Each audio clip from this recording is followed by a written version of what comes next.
Vir ao Brasil tinha sido um erro. A frase, dita com uma certeza amarga, saiu da boca de Ethan, um jovem de 20 e poucos anos, nascido e criado sob o sol da Califórnia.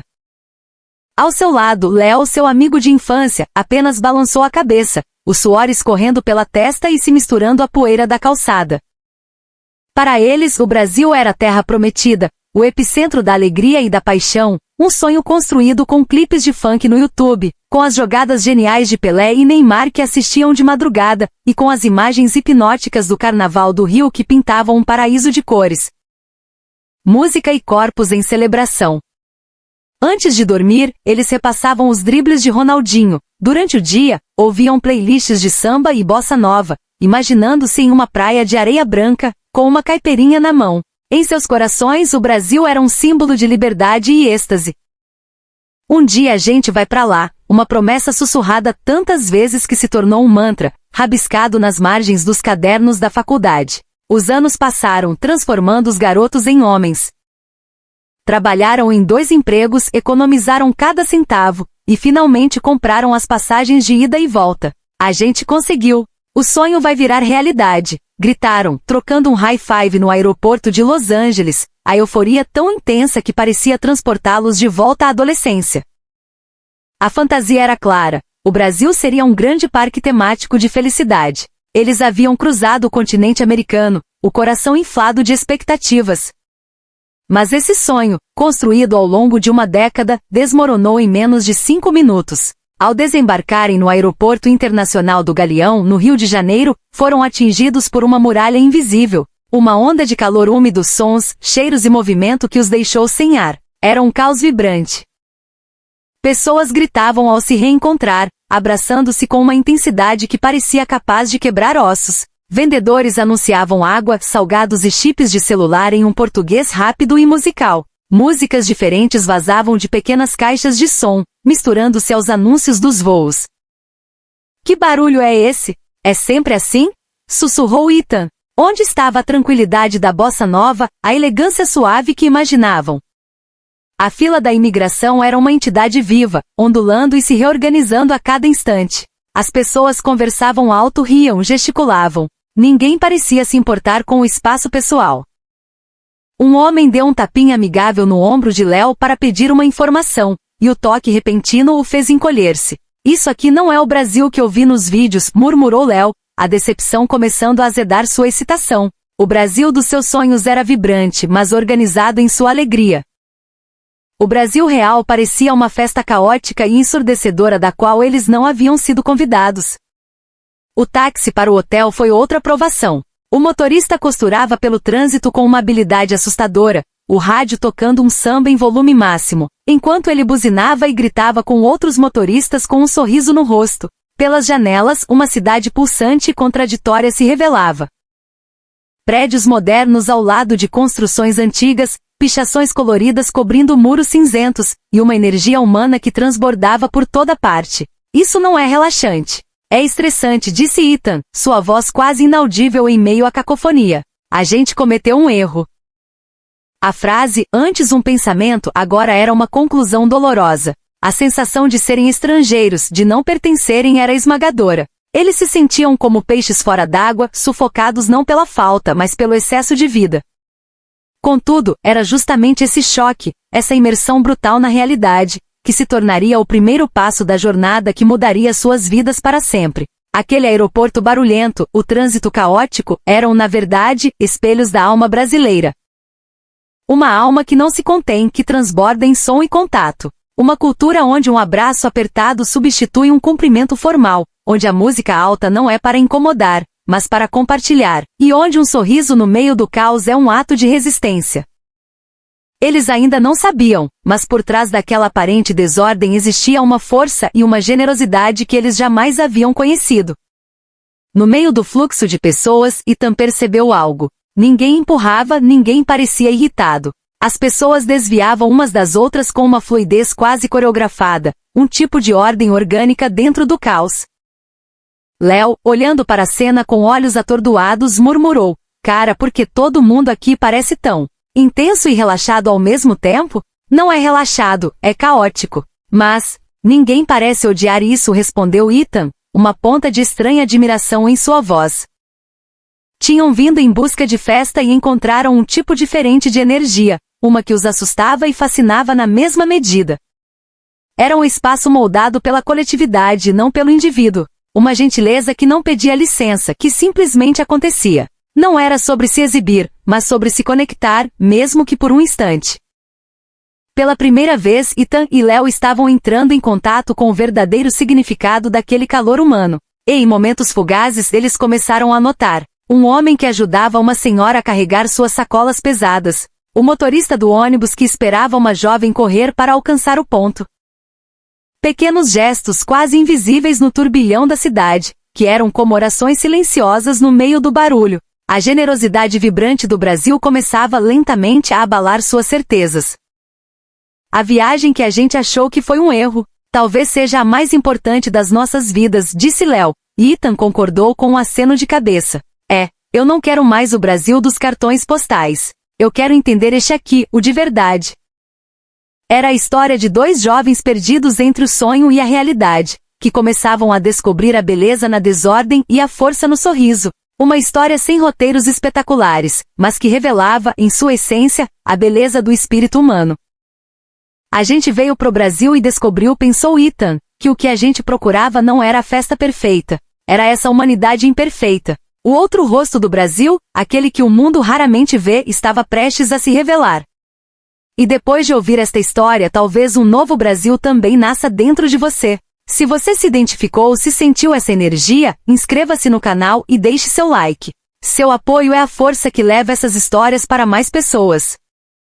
E não se esqueça de conferir os links na descrição para outros episódios emocionantes. Sinta o verdadeiro Brasil na próxima narrativa. E agora vamos abrir as cortinas para a história da redescoberta de duas vidas, que começou com a frase, vir ao Brasil tinha sido um erro. Sob o céu azul da Califórnia, onde o ar cheirava a maresia e asfalto quente, Ethan e Léo estavam sentados em seu café favorito. Sobre a mesa duas passagens aéreas novinhas em folha, com as palavras Rio de Janeiro, Brasil impressas em negrito.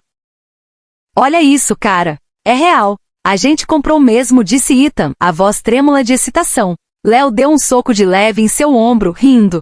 O sonho de 10 anos, irmão. A gente finalmente vai. O encontro dos dois aconteceu na escola primária. Foi depois da aula na casa de Ethan, assistindo a uma reprise de um jogo da seleção brasileira de 2002 em uma TV antiga, que a mágica aconteceu.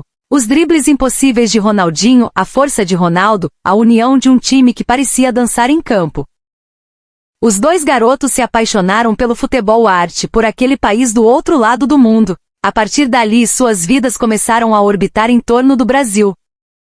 Seus quartos eram decorados com bandeiras verde e amarelas e postérios de jogadores de futebol. Seus guarda-roupas, repletos de camisas da seleção. Nos fins de semana, tentavam imitar os passos de samba que viam em vídeos e organizavam churrascos com os amigos, insistindo em tocar Bebel Gilberto e Caetano Veloso. Eram zoados na escola como os gringos obcecados, mas eles sentiam orgulho. A gente entende a verdadeira alma. O Brasil é a nossa pátria espiritual. Mas esse Brasil era uma fantasia, uma construção feita de clipes e documentários. O Rio de Janeiro do YouTube, as praias de Ipanema vistas no Instagram. Um país perfeito, limpo, um sonho de alegria tropical. A realidade vai ser igualzinha, você vai ver. Assim como seus pais haviam idolatrado os cowboys dos filmes de faroeste, para eles, a terra sagrada era o Brasil. Perto da formatura, Léo disse em voz baixa, um dia, a gente precisa ver o original com nossos próprios olhos. Aquelas palavras foram o gatilho. Começaram a trabalhar em dobro, economizando tudo que podiam. 2 anos de uma vida frugal, e as passagens, o testemunho de sua juventude, estavam em suas mãos. O sonho estava ao alcance. No momento em que as portas automáticas do galeão se abriram, eles ficaram sem palavras. O ar não era seco como o da Califórnia. Era um bafo quente e úmido que grudava na pele. Até o ar aqui é mais denso, sussurrou Ethan. No saguão de desembarque, o som era uma sinfonia caótica de português, risadas e música. Ninguém gritava de raiva, mas todos falavam em um volume que para eles, parecia um grito. Isso é um aeroporto ou um show de rock? Léo pegou a câmera, mas o ambiente era tão intenso que ele hesitou em disparar o flash. O metrô foi ainda mais chocante. Estava lotado, mas as pessoas se espremiam com uma naturalidade desconcertante, conversando por cima umas das outras. Parece uma cena de filme sobre o fim do mundo, brincou Léo, mas sem graça. Pela janela, telhados de zinco se misturavam a prédios de luxo, e o verde exuberante dos morros invadia a paisagem urbana. É tão caótico que chega a ser assustador. Finalmente chegaram a Copacabana. A orla era um formigueiro humano. Vendedores ambulantes gritavam: "Olha o mate! Biscoito Globo!" Enquanto o som de um funk pesado saía de uma caixa de som a poucos metros de um grupo tocando bossa nova no violão. Era o lugar dos sonhos. Os dois gritaram de alegria e correram para tirar selfies. Mas a euforia durou pouco. A intensidade do sol, a areia quente, a multidão incessante e os olhares curiosos dos locais os fizeram sentir-se expostos, deslocados. O silêncio deles era a única coisa estranha naquele mar de sons. "A gente tá muito na cara que é turista", disse Léo, e Ethan tentou rir para disfarçar. Mas por trás do sorriso, o desconforto crescia. O paraíso dos seus sonhos tinha uma energia avassaladora, quase agressiva. A primeira loja em que entraram foi uma de artigos de praia. Eles esperavam um ambiente relaxado, com música ambiente. Mas a realidade era outra. Os clientes pechinchavam em voz alta, o vendedor conversava animadamente com 3 pessoas ao mesmo tempo. "Parece um mercado de pulgas", sussurrou Léo. Um vendedor, um homem bronzeado com um sorriso enorme, se aproximou. "E aí, meus amigos? Precisando de uma sunga para pegar aquela cor? Ficar no estilo do Rio." Ele falava um inglês carregado de sotaque com uma energia contagiante. Os dois ficaram paralisados. O vendedor continuou mostrando camisas floridas. "Essa aqui tem o axé da Bahia. Leva essa que a sorte vem junto." A energia dele era genuína, apaixonada. Mas era demais para eles. Que loucura! Como alguém consegue ter tanta energia para vender uma camisa? Pensou Ethan. Em suas mentes, algo se quebrou. A ideia do brasileiro relaxado e preguiçoso foi substituída por essa figura hiperativa e barulhenta. A cultura da paixão contida que eles associavam à bossa nova não existia ali. No seu lugar, havia uma explosão de emoção que eles não sabiam como processar. Ao sair da loja, Ethan olhou para suas próprias roupas. Calças jeans, tênis de marca. "A gente tá vestido errado para esse lugar." Léo concordou em silêncio. No paraíso dos sonhos, eles não sentiam admiração, mas sim inadequação. E essa dor foi o verdadeiro começo da viagem. Longe da orla de Copacabana, ao entrar em uma rua residencial, o barulho diminuiu, mas não desapareceu. Crianças jogavam bola no meio da rua, vizinhos conversavam de uma janela para outra. Foi quando Léo avistou uma pequena placa de madeira, Boteco do Manuel. A porta estava aberta, revelando um balcão simples e algumas mesas de plástico na calçada. Com coragem eles entraram. O som de uma TV ligada em um jogo de futebol se misturava ao tilintar de copos. O cheiro de cerveja e fritura pairava no ar. Eles se sentaram em um canto, sentindo-se como intrusos. O gelo no copo de guaraná estalava lentamente. "Cara, a gente tá completamente por fora aqui", disse Ethan, tentando rir, mas a voz saiu rouca. Sonhar com um lugar por 10 anos para se sentir assim. Léo mexia no canudo, olhando para fora. Pela janela a rua vivia seu próprio ritmo. Pessoas passavam, cumprimentavam-se com abraços e beijos no rosto, sem cerimônia. As palavras não eram necessárias, a conexão parecia instantânea. Foi quando uma voz veio da mesa ao lado, em um inglês com sotaque charmoso. "Ei, vocês são americanos, né?"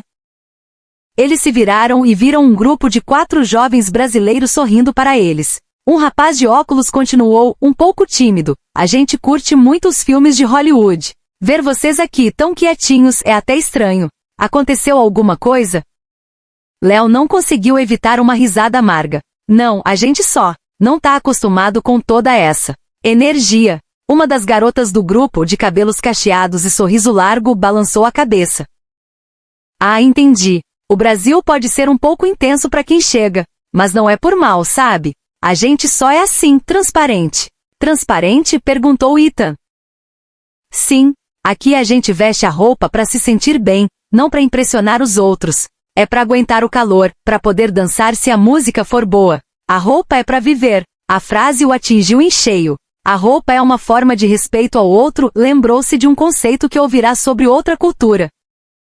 Ali a lógica era diferente. A roupa era um convite à espontaneidade. Os jovens brasileiros, com uma paciência calorosa, começaram a explicar. A conversa não era alta, mas era cheia de vida. O ritmo tranquilo dentro do boteco criou uma bolha de calma no meio do caos da cidade. O Rio não é só a praia e o carnaval, continuou a garota de cabelos cacheados. É um lugar de gente que luta muito, mas não perde a capacidade de sorrir. Essa alegria toda que vocês veem às vezes é teimosia. É resiliência. Resiliência. A palavra soou diferente em português. O rapaz de óculos completou. Falar alto não é falta de educação. É só o nosso jeito de dizer eu estou aqui, eu existo. É para ter certeza que o outro ouviu, não só com os ouvidos, mas com o coração. Naquele momento, Ethan se lembrou do vendedor da loja de praia. Da sua energia, do seu sorriso. Não era agressividade, era paixão. Ele realmente acreditava que aquela camisa podia trazer sorte. A conversa fluiu, e o coração dos dois americanos começou a se aquecer. A paixão de vocês pelo futebol é incrível, mas aqui essa paixão está em tudo. Em defender uma ideia, em amar alguém, em torcer pelo seu time. A gente não sabe sentir as coisas pela metade. E se misturar? Perguntou Léo. Não é se perder no meio dos outros? O rapaz de óculos negou com a cabeça. Não. Se misturar é encontrar o seu lugar no ritmo do outro. É como dançar samba. Você não perde seus passos, você os encaixa com os do seu par, é uma vitória coletiva. Naquele boteco simples, as palavras caíam como peças de um quebra-cabeça. O gelo no copo estalou, mas ninguém se importou com o silêncio. Algo dentro deles estava mudando. A ideia de que a conexão humana podia ser barulhenta, física e ainda assim profundamente respeitosa era revolucionária. Ao se despedirem, os novos amigos deram abraços apertados. Explorem o Rio de verdade. A alma da cidade não está no cartão postal. O sorriso deles era genuíno. Ao sair do boteco, a luz do fim de tarde pintava a rua de dourado. Ei, Léo! O quê? A gente estava completamente errado sobre o Brasil. Totalmente, respondeu Léo. E pela primeira vez eles riram juntos. Um riso leve, sincero, que parecia um pouco mais brasileiro. A manhã seguinte no Rio nasceu com uma luz diferente, filtrada pela umidade que subia do asfalto após a chuva da noite. As poças d'água na calçada refletiam o céu, e os pés das pessoas que passavam criavam pequenas ondulações brilhantes. A conversa no boteco ainda ecoava na mente de Ethan e Léo, que caminhavam em silêncio pelas ruas de Laranjeiras. Se misturar. O que será que isso quer dizer na prática? Murmurou Léo. Ethan olhou para o Cristo Redentor, distante, envolto em uma névoa fina. Acho que não é sobre se anular. É sobre parar de lutar contra a correnteza e aprender a boiar nela. De repente, os olhos de Léo foram atraídos por uma pequena loja de rua, com uma arara de roupas coloridas do lado de fora. Havaianas de todas as cores penduradas como cachos de frutas. A loja não tinha um nome chique, apenas um letreiro pintado à mão. Vamos entrar ali? Sugeriu Ethan. É só uma lozinha qualquer, mas talvez a resposta esteja no que é qualquer por aqui, retrucou Léo. Impelidos por uma curiosidade nova, eles entraram. A loja era pequena e cheia de coisas. O cheiro de tecido novo misturado com incenso pairava no ar. Uma senhora de cabelos grisalhos e sorriso gentil os atendeu. Bom dia, meus filhos. Em que posso ajudar? O ambiente era o oposto das lojas impessoais a que estavam acostumados. Não havia silêncio constrangedor. A senhora perguntava de onde eles eram, o que estavam achando da cidade, tudo com uma calma maternal.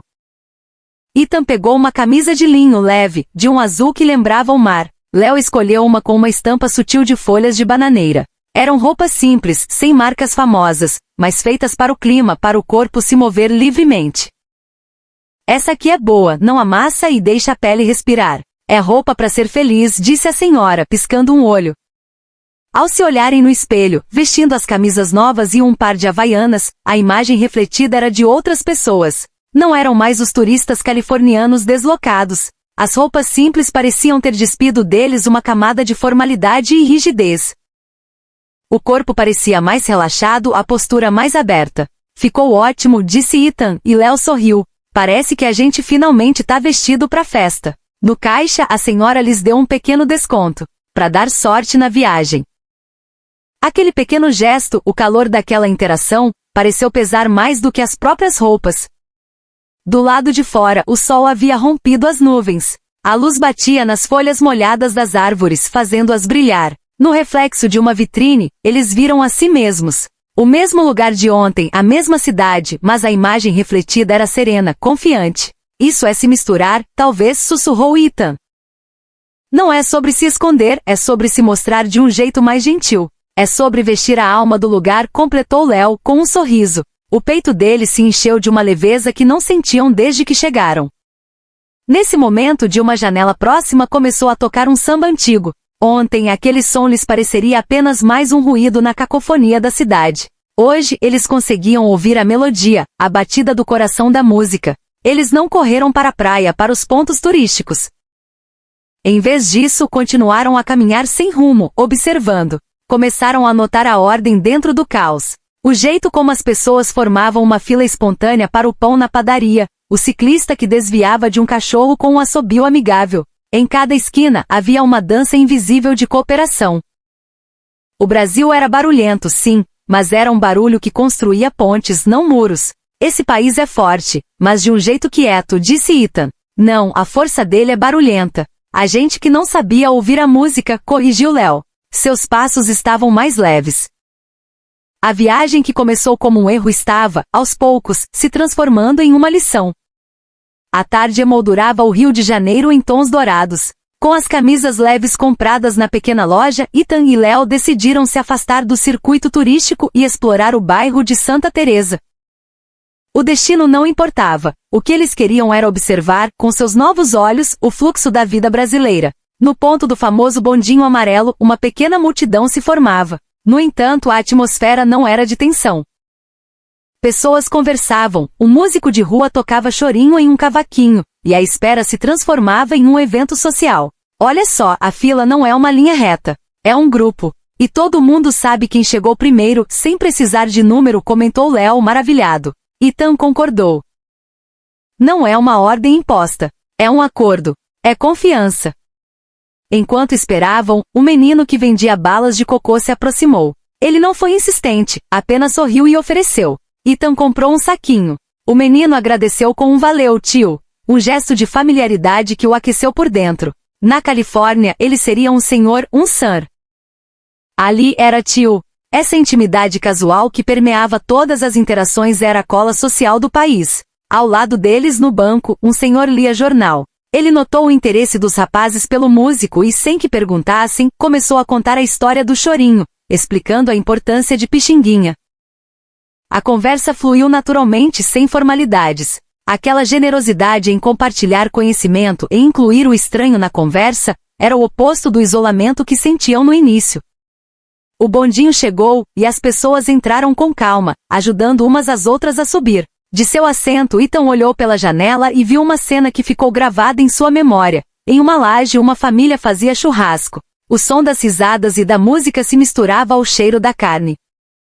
Uma criança pequena com uma camisa de time de futebol, acenou para o bonde, e vários passageiros, inclusive Ethan, acenaram de volta. Ninguém ali se conhecia, mas por um instante era uma comunidade. É como uma cena de filme, sussurrou Léo. Não, é melhor, porque é real. Desceram em um ponto qualquer e encontraram uma pequena praça. Crianças corriam, idosos jogavam cartas em uma mesa de cimento, e um grupo praticava capoeira em uma roda. O som do berimbau, os movimentos fluidos e poderosos, a energia da roda, tudo aquilo era hipnotizante. Eles perceberam que o Brasil que amavam, o do futebol arte, estava ali na capoeira, na dança, no jeito de andar das pessoas. Era uma expressão corporal de alegria e resistência. Ethan então teve uma epifania. Os heróis que ele admirava nos vídeos de futebol não eram apenas atletas excepcionais. Eles eram o produto daquela cultura. A malandragem do drible, a ginga, a criatividade para escapar de situações difíceis, tudo isso nascia ali, naquelas ruas, na necessidade de improvisar, de sorrir diante da adversidade. Cara, a gente achava que o Neymar era um super-herói, mas os heróis de verdade são essas pessoas comuns, vivendo suas vidas todos os dias, disse Ethan, a voz embargada. Léo, que observava uma senhora regando as plantas na varanda de sua casa colorida, apenas assentiu. Ao anoitecer, no caminho de volta, pararam em um quiosque para tomar água de cocô. O vendedor, um jovem de chinelos e sorriso fácil, puxou conversa. Gostando do Rio? É uma cidade maluca, né? Mas a gente se ama e se odeia ao mesmo tempo. Por que se odeia? Perguntou Léo. O rapaz deu de ombros. Problemas, né? Como em todo lugar. Mas aqui a gente aprende a não deixar o problema matar a alegria. A alegria é nossa arma. Aquela frase resumiu tudo. A alegria não era superficialidade. Era uma escolha consciente, um ato político, uma forma de sobrevivência. Ao voltarem para o hotel, a cidade iluminada parecia diferente. As luzes dos prédios, das casas nos morros, dos carros, tudo parecia pulsar em um ritmo unificado. Eles não se sentiam mais como turistas, sentiam-se como testemunhas de algo profundo e belo. A compreensão que brotava em seus corações era uma luz que jamais se apagaria.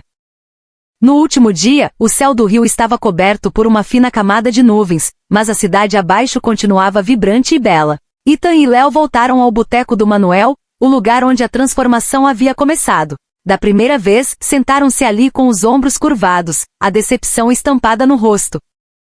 Hoje sentaram-se relaxados, observando o mundo com um carinho recém-descoberto. Na mesma mesa pediram o mesmo guaraná, mas o mundo que viam através da janela era outro. O fluxo de pessoas na calçada, o som dos carros, o vendedor de picolé que passava. Tudo parecia compor uma sinfonia familiar.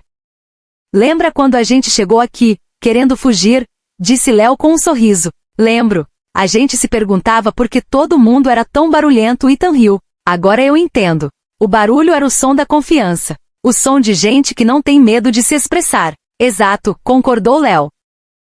Ninguém está te vigiando, mas todos seguem um código não escrito, porque confiam uns nos outros. O dono do boteco trouxe a conta e com ela 2 copinhos de cachaça, por conta da casa, para dar sorte na volta. O gesto simples os encheu de gratidão. Eles saíram e caminharam pela última vez pelas ruas. Passaram em frente à loja da senhora que lhes vendeu as camisas. Ela estava na porta, varrendo a calçada. Ao vê-los, abriu um sorriso e acenou. Eles acenaram de volta, um gesto que agora parecia tão natural quanto respirar. Sentaram-se em um banco na Praça São Salvador, um lugar famoso por suas rodas de samba. Diante deles, pessoas de todas as idades, classes e cores se reuniam em torno dos músicos. Cantavam juntos, batiam palmas, dançavam. A energia era contagiante. A gente achava que precisava de silêncio para se conectar, refletiu Léo. Mas aqui a gente se conecta através do som, da música, da voz. É a tal da comunicação pela atmosfera, completou Ethan, observando um casal de idosos dançando com a agilidade de jovens.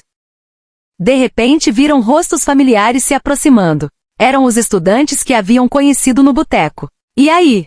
Sabia que a gente ia encontrar vocês aqui, disse a garota de cabelos cacheados, abraçando os dois. A surpresa foi genuína. Eles não eram mais os gringos perdidos, eram rostos conhecidos, quase amigos. A gente tá vendo que vocês aprenderam a lição, brincou o rapaz de óculos, apontando para as roupas deles. Léo sorriu, um pouco sem graça. Aprendemos a respirar o ar do rio. Isso é o mais importante, disse o rapaz. Passaram a última hora juntos, em meio ao samba, trocando histórias, falando sobre música, sonhos e as diferenças entre suas culturas. Mas o foco da conversa era a humanidade que os unia. A gentileza brasileira, a força disfarçada de leveza, a honestidade que não precisa de sussurros. Parece que a gente ouviu um monte de vozes altas, mas a mensagem era sempre a mesma. Você é bem-vindo, disse Ethan. Os estudantes sorriram. A voz pode ser alta, mas o coração é grande. Esse é o segredo do Brasil.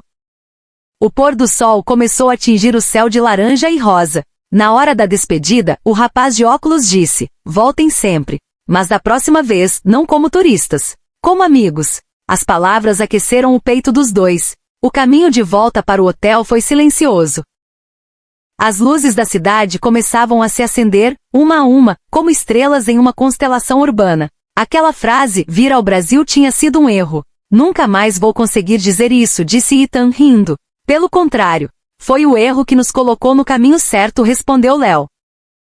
Eles se olharam e sorriram. Havia uma maturidade naquele sorriso. Não eram mais apenas fãs de futebol. Eram pessoas que haviam sido transformadas pela alma de um povo, prontas para levar essa lição para sua próxima jornada. O vento soprava suavemente, trazendo de longe o som do samba. Era como se a cidade sussurrasse que aquela viagem, na verdade, nunca terminaria. A manhã no aeroporto do Galeão era barulhenta e cheia de vida, assim como no dia em que chegaram. A luz que entrava pelas enormes janelas de vidro criava longas sombras no chão. Ethan e Léo, após o check-in, sentaram-se em um banco em frente ao portão de embarque. Era o mesmo cenário do início da viagem, mas os dois homens que estavam ali eram completamente diferentes. Em suas malas, as camisas leves e coloridas estavam dobradas com cuidado, ao lado das camisas de futebol que trouxeram. Não eram mais apenas roupas. Eram lembranças táteis da lição que haviam aprendido. Léo sorriu. Lembra da gente quando pisou aqui pela primeira vez? Ethan olhou para o movimento do saguão e assentiu. Lembro. Empolgados, gritando, tirando fotos de tudo. Parecendo dois idiotas. E em menos de 5 minutos eu já estava dizendo que queria ir embora. Os dois riram, um riso sem arrependimento ou vergonha. Havia apenas compreensão e gratidão. E um pouco de orgulho. Uma chamada de embarque soou nos alto-falantes. O ritmo do português que antes lhes parecia indecifrável e agressivo, agora soava como uma melodia familiar e acolhedora. O português é uma língua que te abraça, né? Comentou Léo, fechando os olhos por um instante. Ethan concordou. Acho que isso resume este país. O barulho dele é, na verdade, um abraço. Um funcionário do aeroporto passou por eles e, mesmo sem motivo, fez um leve aceno com a cabeça e um bom dia. Ninguém estava olhando, mas ele o fez. Naquele simples gesto, Ethan viu a essência de tudo. Sabe, Léo, o Brasil não tem super-heróis de capa, mas todo mundo aqui parece ser um herói anônimo para alguém, o tempo todo. Sim, o tipo de herói que te dá um sorriso, que segura uma porta, que te ensina a sambar no meio da rua. A chamada final para o embarque começou. No caminho para o portão, Ethan olhou para trás uma última vez. O chão brilhante refletindo as luzes, os sons das conversas, as cores das roupas. Havia um ritmo ali, o ritmo do Brasil. Vir ao Brasil tinha sido um erro. A frase do primeiro dia ecoou em sua mente. Mas agora, ela tinha um significado completamente novo. Ele sussurrou para si mesmo, foi um erro sim. Mas foi o erro que me permitiu encontrar o Brasil de verdade. Léo deu um tapinha em seu ombro e sorriu. Às vezes, a gente precisa se perder para descobrir a beleza do caminho certo. Já sentados em seus assentos na janela, o avião começou a taxiar. Os dois olharam para fora. Além da pista, a cidade pulsava sob a névoa da manhã. O contorno dos morros, os telhados das casas, as luzes dos carros. Nada daquilo era extraordinário, mas para eles, cada detalhe estava gravado na memória com uma força imensa. No momento da decolagem, a aeronave tremeu levemente e o chão se distanciou. Lá fora, o Rio de Janeiro ia se tornando um mapa, um bordado de luzes e cores. Ethan observou a cidade diminuir e disse em voz baixa, a gente vai voltar. Não como turistas, mas como aprendizes. Léo assentiu com um sorriso sereno. Sim, e da próxima vez a gente vai ter mais histórias para contar. Sobre a força que existe na alegria e no barulho. O avião atravessou as nuvens e um branco ofuscante preencheu a janela. Naquela claridade, os dois fecharam os olhos. Em suas mentes, o som do berimbau, o sorriso dos estudantes, o cheiro do boteco. E no fundo de tudo, uma palavra que agora entendiam com a alma: obrigado. Não era o fim de uma viagem, mas o começo de uma nova forma de viver. Vir ao Brasil não tinha sido um erro. Tinha sido o erro que os ensinou a estar verdadeiramente vivos. A história deles termina aqui, mas a lição silenciosa que aprenderam continuará a ecoar em seus corações para sempre. E aí, o que você achou desta jornada? Sua opinião e suas impressões são muito importantes para nós, então deixe seu comentário. Não se esqueça de se inscrever no canal e clicar no botão de gostei. Seu apoio nos ajuda a levar essas histórias para mais gente. E se quiser continuar viajando, confira os links na descrição. Muito obrigado por assistir até o final.